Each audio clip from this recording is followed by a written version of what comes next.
listening to PetLifeRadio.com. Welcome to Animal Rights on Pet Life Radio. It's your host, Tim Link, and I'm so glad you're joining us today.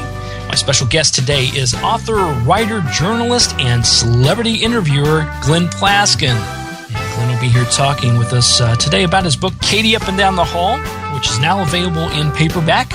And it's also been optioned for a movie, so we want to talk to Glenn about that a little bit too, and how that process comes about. So we'll be right back. We're going to take a quick commercial break. We'll be right back with Glenn Plaskin, talk about Katie Up and Down the Hall in just a moment. You're listening to Animal Rights on Pet Life Radio.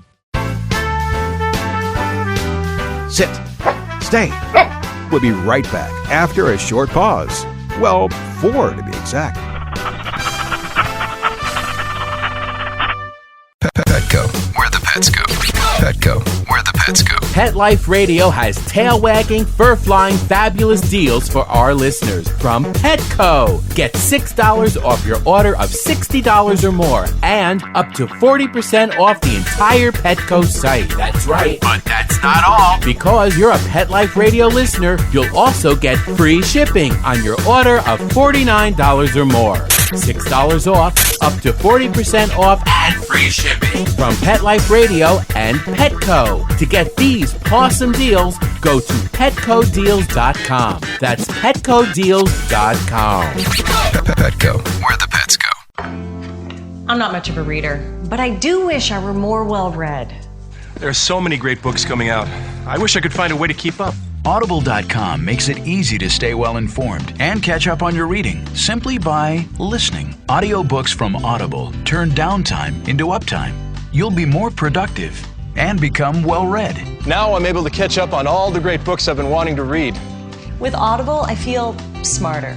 Pet Life Radio listeners, try Audible.com now and get your first 30 days of Audible Listener Gold membership plan free. And get a free audiobook. Choose from over 100,000 titles. To get this great deal, go to audibledeals.com. That's audibledeals.com.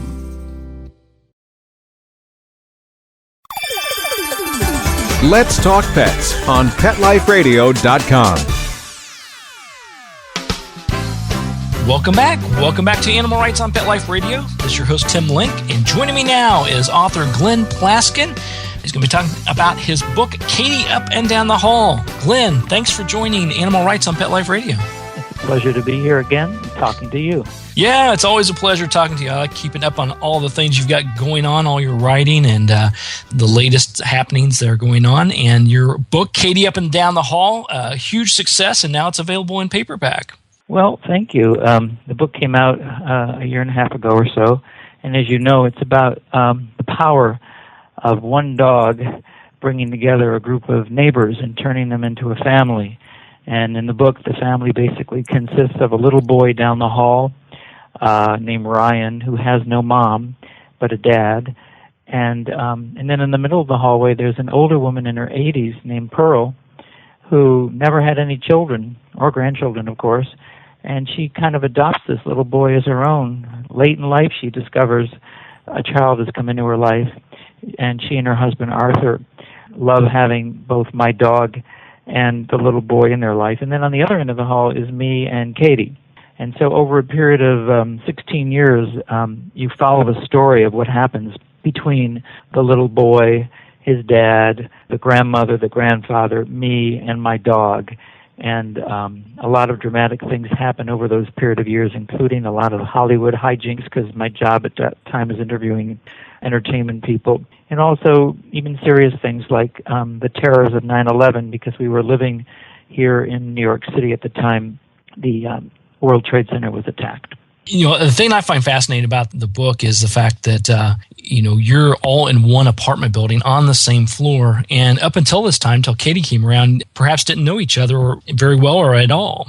No, I don't think we would have known each other, because you know how easy it is to be even in not just an apartment building, but even in a neighborhood, so many suburban neighborhoods, people really don't have very close relationships oftentimes with their neighbors.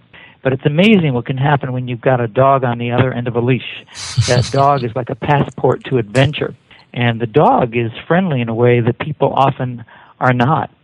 dogs just insinuate themselves into your life, and they start sniffing away and lick your face and climb into your lap.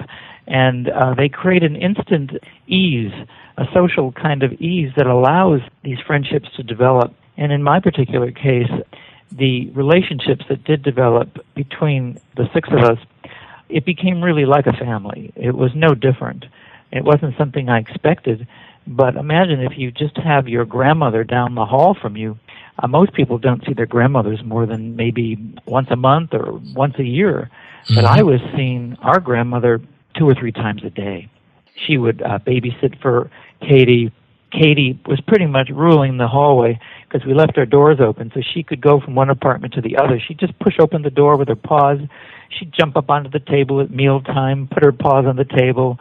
My friend Pearl would feed her fried chicken off a fork.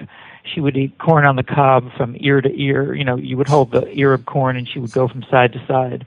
This dog was pretty much running the show. As they always do. And I think you're absolutely right. I mean, I reflect back. I don't know if you can reflect back to your childhood, Glenn, but, I know growing up, I grew up in the Midwest, and we lived on a dead-end street. There were probably about 20 homes on the street. And at that time, everybody knew everybody. You knew the grandmothers and the fathers and dads and the kids, and we'd get together on a weekly basis and play ball or ride bikes. It literally was a family. And now, I admittedly so, I've lived in the same home for 10 years now, and I barely know my neighbors. For people who don't yet have the book and might want to visualize the family, anyone can visit the book's website, which is www.katiebook.com. And when you go to katiebook.com, the very first thing you'll see is what we call a book trailer. And a book trailer is just like a movie trailer. It gives you kind of a preview of what the book is all about. And any good book trailer usually has beautiful music, spoken words, and either photographs or video images.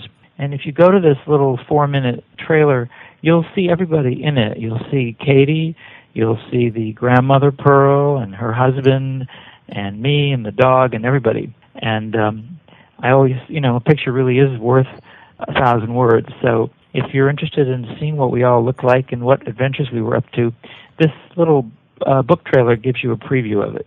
I thought the trailer turned out fantastic, first of all, so congratulations on that.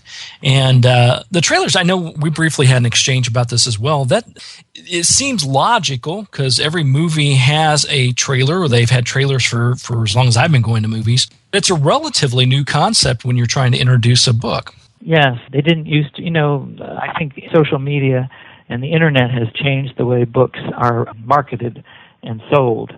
And nowadays, people want a preview of the book, and there are many ways to get a preview. I mean, you can read a book review in the newspapers or magazines, but this is immediate, and it's really become a key part of marketing a book. And I wrote a blog about how to produce a good book trailer. I consulted with somebody on it, and basically you want to tell part of the story, but not too much of it, and you don't want to give away the ending or anything, but you just want a feeling for the book. And I have to say, I was on Facebook today, and some lady wrote me and said the whole reason she bought the book was because she watched the book trailer. There you go. So it is effective, and it creates kind of an emotional feeling inside you when you watch it, I actually used the music from a movie about a dog called My Dog Skip. Do you remember that movie? Sure. My Dog Skip has the most beautiful sound score. And I bought the rights to that music because I thought it just fit the feel of this kind of family story very well. So that's where the music is from. Yeah, and I think you're right. In the trailer, you see everybody that's involved in the book. And when you're reading a good book, you can sort of try to visualize those images of who those people are. And when you're looking at the back of the cover and shows the picture of the whole family there, that helps. But the trailer really takes it to that extra step. You really do form that bond with all the different characters in the book.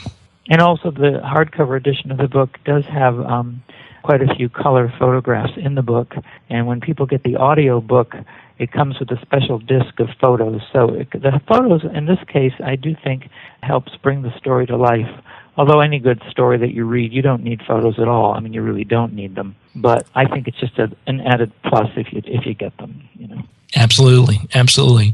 Now, the one question I have for you, though, is since writing the book and having it out there and getting the responses like you mentioned through Facebook, what would you say you've learned most about the lessons you've learned from the book, and whether it's the writing process or what you've experienced since it's been launched?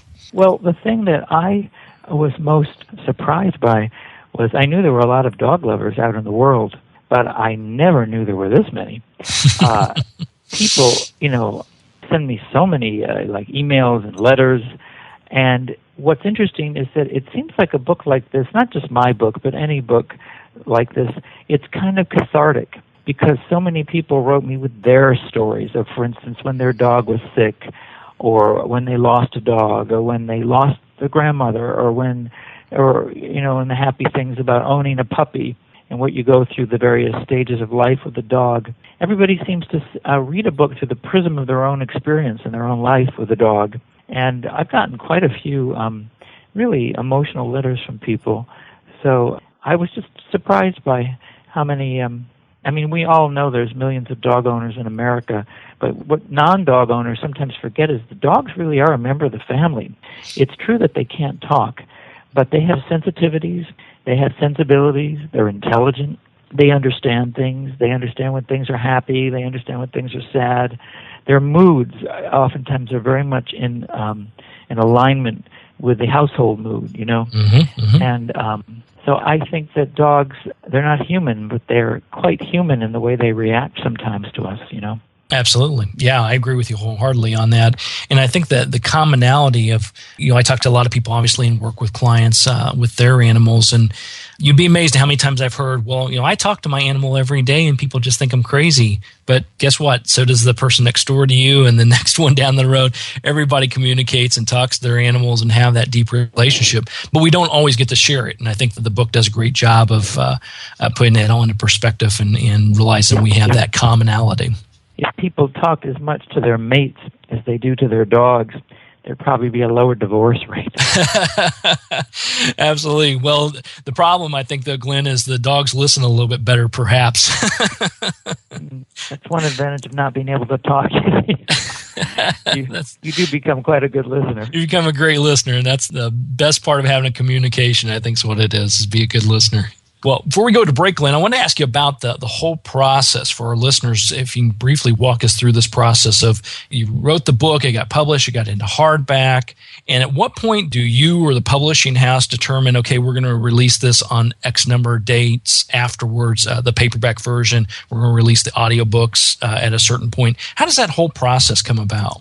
Well, most books, when they come out in different editions. For instance, my book came out in a hardcover edition, but it also came out as an audiobook simultaneously, because for some people who don't want to read, they can listen to it in their car or at home, Mm-hmm. So they came out simultaneously, and I actually recorded the audiobook. I wasn't going to do it myself. We were going to use a voiceover artist to do it. But I told them, well, I'll try it, and if I don't like the way it sounds, just hire somebody to do it. But then once I got into the studio, I had a bad cold that day, and they kept giving me hot water and lemon. And I found 1 hour led to the other, and we wound up recording the whole book. It took 21 hours spread over 3 days. Wow. And if you sit in your car and go on a trip and just listen to it, I think it can be very soothing to listen to. So some people like the experience, of reading. Some people like the experience of listening, and you now have your choice. And then usually, traditionally, a book will come out about a year or two later in paperback, once the hardcover edition has run its course. And in this case, the book came out in May. My new dog, Lucy, and I went on Fox Television to promote the paperback edition on the day it came out. And, it's the same exact book, except that instead of color photos, it has black and white photos. But you can get, either edition at the moment on Amazon.com if you just go to Katie up and down the hall. And that's basically it. And then it was also sold in Germany and in China and in a couple other countries I'm forgetting at the moment. And every time it comes out, I find it amusing. They don't use the picture of my real dog on the cover. They seem to be using these imposter dogs in foreign editions. The dog that's on the front cover of the Chinese edition doesn't even look like a Cocker Spaniel, which, of course, Katie is. I don't know what that dog is. And I was a little surprised, but who am I to tell China what to do? Exactly. And as long as they're paying the bills, what the heck? But that is really fascinating. Do you think it's because having the rights to the photo of Katie, or is it more of the fact that maybe a particular breed is more popular in a particular country? I think it's probably a marketing decision on what they think will be most appealing to their readers, because they all have access to all the photos that came out in the original edition. So it's not a matter of that they couldn't buy the picture, because they got it. They just chose to use something else. So if you go on the internet, you'll see this book comes out with different imposter dogs on the cover. But the real dog is on the cover of the American edition. There you go. And I'm sure if it has Katie's stamp of approval and her essence behind it, it's all got to be good. Yes, and if anybody who's listening to your show does pick up the book, in the back of the book, you can contact me through my website. And for anybody who wants a signed copy of the book, you don't need to send me the book. I have a special sticker that can be sent through the mail to you, and you can put it right into the book. It has a special picture, and you'll see. But so if anybody would like an autographed book, all they have to do is write me an email, and I'll send you this sticker. Wow, very good. Very good. Well, be expecting my email shortly. Okay. All right, we're going to take a quick little break, but we're going to come back and continue our conversation with Glenn Plaskin right after these messages from our sponsors. You're listening to Animal Rights on Pet Life Radio. Sit. Stay. We'll be right back after a short pause. Well, 4 to be exact. Introducing the new Bret Michaels Pets Rock collection exclusively at PetSmart.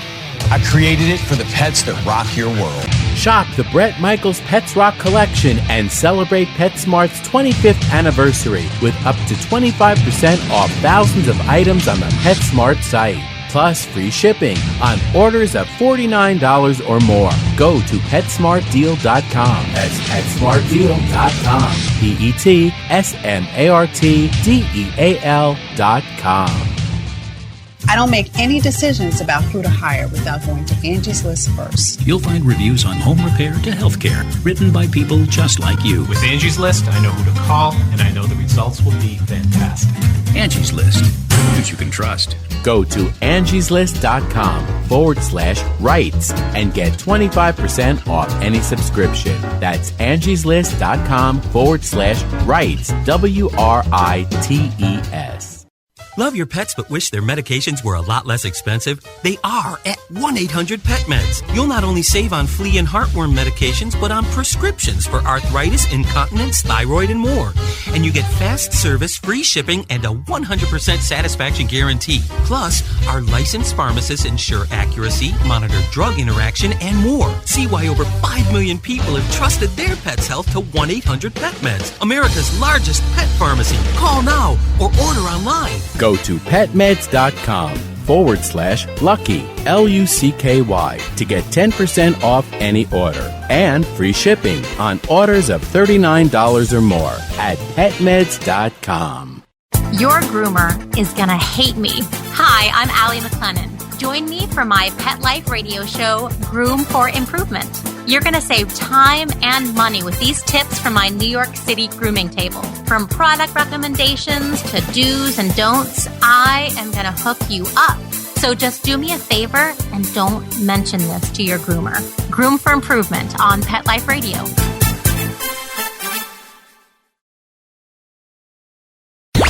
Let's talk pets. Let's talk pets On Pet Life Radio. Pet Life Radio.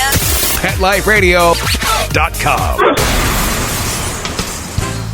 Welcome back to Animal Rights on Pet Life Radio. This is Tim Link, your host, and I've got author Glenn Plaskin with me talking to us about his book, Katie Up and Down the Hall. Now, Glenn, we talked briefly off air about the book and possibly coming out in a movie edition. Can you expand on that a little bit? Well, the book, if you read it, is a very cinematic story. It takes place along the Hudson River, right opposite where the World Trade Center was. It has a lot of action in it, both canine action and human adventure action. We go on a lot of adventures in my job as a journalist, As the book progresses, there are some dramatic and sometimes tragic things that happen, including 9/11. There are certain losses and separations and changes in the relationships. If you compare it to a book like Marley and Me has a certain sad ending to it. The ending of this book is uplifting but bittersweet, and it's truly a slice of life, and so it is cinematic, and I always saw it as a potential movie.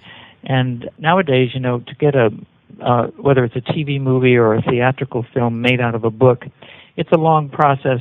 But one thing you want to do, if possible, is try to get a star interested who could possibly play one of the major roles. And in this particular case, it's the grandmother, Pearl, who is actually the heroine of the book in some ways.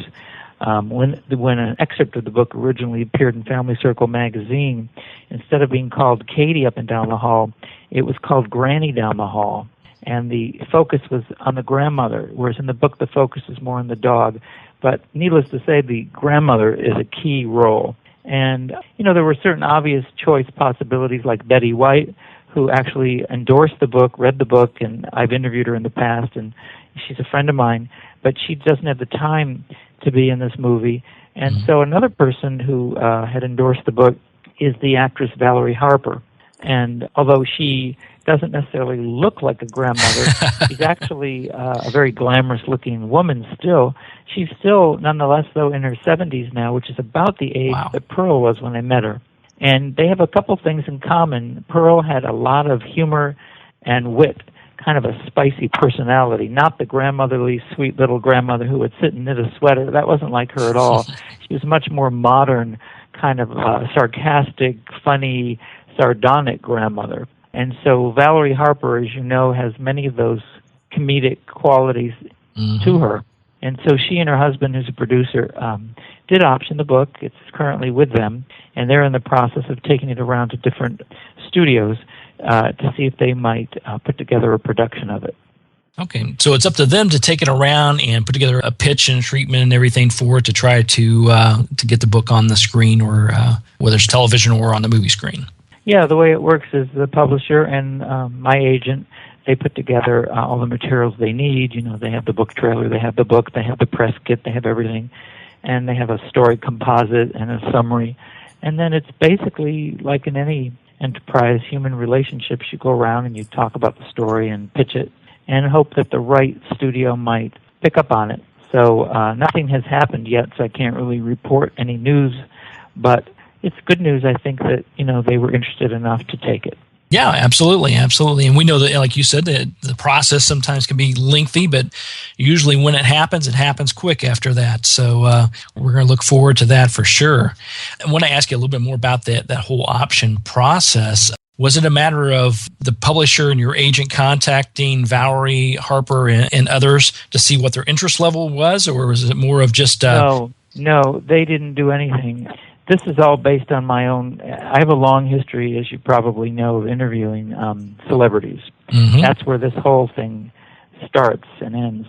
I know a lot of these people personally, and so I just picked up the phone and called Valerie Harper on the phone and spoke to her about it, and one thing led to another. It was not what you're thinking, where somebody approached her in a like an agent or somebody. In this case, I personally did it, and it worked out that way. That's great. That's fantastic. And having someone on the project that you know well and knows, has a good, you have a good relationship with. She has a good heart and wants to see the program, the project succeed. So I think it's a great fit for you. Yeah. And I mean, she genuinely, I didn't tell her what to write when she read the book. She really liked the book.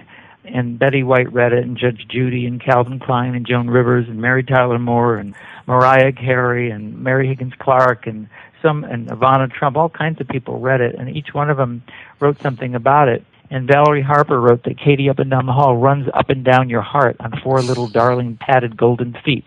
This story is for dog lovers, New Yorkers, for those who have a family, and for those who wish to. It's a celebration of love. It's for everyone. So that's what she said. And I think she took her enthusiasm for it and went with it. That's fantastic. What a great quote, too. It was very kind of her. Every writer, of course, wants good quotes. We don't put any of the bad ones, do we? No, no. We just hope for some originally, and then we try to take the best ones. You're absolutely right, and you have enough of them, obviously, because your great work that you've done, great relationships you've done. You can have a book of endorsements about the books that you're going to be writing. So I think that's a good thing for you. Well, thanks. If any of your listeners want to, if you go to katiebook.com, you can click on the press page, and they can listen to an interview that you and I did about a year ago, or of course they can also listen to the new one too. But there's a whole bunch of stuff. The American Kennel Club did one, and People Magazine did another one, and there's an interview, a review from Oprah's magazine. So you can go to the press page and look at all kinds of things. Yeah, everybody definitely do that. Go to glennplaskin.com or to learn more about Glenn, and then go to katiebook.com to find out more about the book and watch some of these. And yeah, I do remember when we first spoke about the book when it came out. I was so thrilled with it and the work that you did. I asked you the question about when's it going to come out in a movie. So we're piecing it all together, and I look forward to the next interview when we're actually talking about the movie itself. Well, I hope we get there, yeah. Absolutely. Now, I will ask you real quick, as far as when we're talking about taking books and getting people interested in doing movie projects, television projects with them, whatever it may be, what do you think is the key or the key components in a story or in a book that would make it attractive, make it interesting to turn into a television or movie project? Well, it's always about human relationships, The relationships that go on in this book, if you imagine 6 round circles. Each circle is a person, and each one of those circles is interacting with the other 5 circles, And so the relationships get complicated. The dog has a different relationship with each one of the people. I have one relationship with Pearl, the grandmother figure, but the little boy has a different relationship with her. And then we interact together as a threesome, and then the father comes in, and that's a foursome. So it's complicated, but over a period of 16 years, as you can imagine, these relationships get very intimate and personal, and we live with each other on a day-to-day, just as a family would. We don't just see each other every once in a while. We would be seeing each other every day. So just as we all have our ups and downs, every family does, so did we. So, and the one unifying thing throughout the book is Katie the dog. She's a blonde-haired Cocker Spaniel, and the first thing that drew me to her were those long ears and those soulful eyes. If you look on the cover of the book, you'll never see a more beautiful picture of a Cocker Spaniel.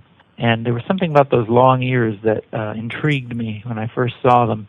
And I now have another Cocker Spaniel named Lucy, and same thing. She looks a little different. Her personality is different, but they have a lot of the same traits. That particular breed works for me. But of course, all dogs are lovable and big or small or whatever. I live in a community where we literally have 300 dogs in our apartment building. That's a lot of dogs. That's a lot of dogs.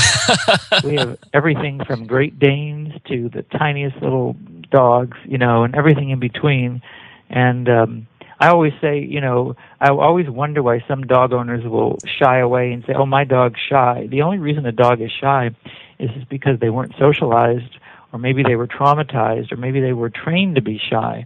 But I'm a firm believer in when you get your puppy, if your puppy is 8 weeks old, what I have always done is I expose the puppy to every possible situation there is: revolving doors, escalators, elevators, kids pulling on their ears, older people, wheelchairs, other dogs, small and large. And the dog I have now, Lucy, is fearless. I mean, you can take her anywhere. She is totally comfortable with kids. You can approach her from the back, the front, the side. It makes absolutely no difference. She's just very trusting. The only downside to that is she doesn't always know her limits. So if a big dog were to come along who wasn't friendly, she wouldn't expect them to be unfriendly. So I'm a firm believer in using the leash. It's not a good idea to have dogs off the leash. Never do it. I have a friend who had a little dog recently, and the dog was killed wandering on a country road. My question is, what was that dog doing wandering on a country road with no leash? Mm-hmm. If you've got a backyard that doesn't have a fence, you've got to use a leash. So I just don't, even in the city, I live in New York City, you'll see sometimes people walking around and their dogs have no leash. It's just astounding to me. Would you let your child walk around in traffic? I don't think so. No, absolutely. I wholeheartedly agree with you on that, and the fact that you don't know. You don't know if the animal is all of a sudden going to get too interested in something they shouldn't be involved in and wander away. Perhaps you take your eye off of them and they get in a little bit more trouble than you expected, or somebody approaches them or something approaches them. And as you know, I work with missing animals. That's a big part of the work that I do. And a lot of times, animals will get stolen, misplaced, get distracted, get scared by a noise, and next thing you know, they're off and running or off and being taken away somewhere, and it's a challenge getting them back. So yeah, use those leashes. That's for sure. We have a supermarket downstairs, and sometimes when people go in to shop, they leave these adorable little dogs tied downstairs to the lamppost. And we've had cases where the dogs were stolen. I always say to these dog owners, would you leave your 3-year-old child chained to a lamppost outside the grocery store? And of course, they would never do that. And I think to myself, well, what is the difference?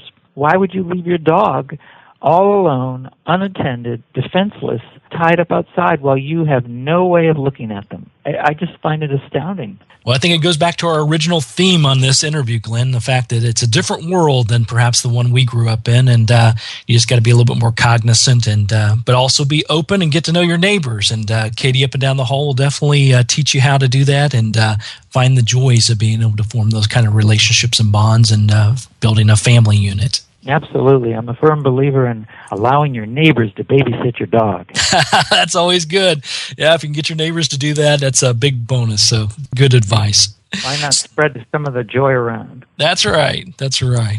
So everybody, if you haven't picked up a copy of the book or the audio, definitely do that. It's Katie Up and Down the Hall. You can find out more about the book and watch the trailer and get some more insight by going to katiebook.com. And Glenn, it's always a pleasure talking to you. We'll look forward to hearing more from you down the road. Definitely more about the movie project, and much success to you. It's a pleasure. Thanks for coming on Animal Rights on Pet Life Radio. Thank you very much for having me again. My pleasure. Well, we're coming to the end of the show today, so I'd like to thank everyone for listening to Animal Rights on Pet Life Radio. I'd also like to thank our sponsors and producers for making the show possible. To find out more about me, Tim Link, and other people that I've interviewed on the Animal Rights Show, and to read my blog, you can go to PetLifeRadio.com, PetLifeRadio.com, and click on the Animal Rights tab. Read the blogs, read the information, download the interviews, and while you're there, make sure you check out all the other hosts and shows that we have on Pet Life Radio. That's PetLifeRadio.com. If you have any questions, comments, or ideas for the show, please email me. You can email me at tim@PetLifeRadio.com. That's tim@PetLifeRadio.com, and I'll be glad to answer your questions, entertain your comments, and bring on the people you want to hear most onto the show. So until next time, write a great story about the animals in your life. Share it in a blog, article, or in a book. And who knows, you may be the next guest on Animal Rights on Pet Life Radio. Have a great day. Let's Talk Pets, every week on demand, only on PetLifeRadio.com.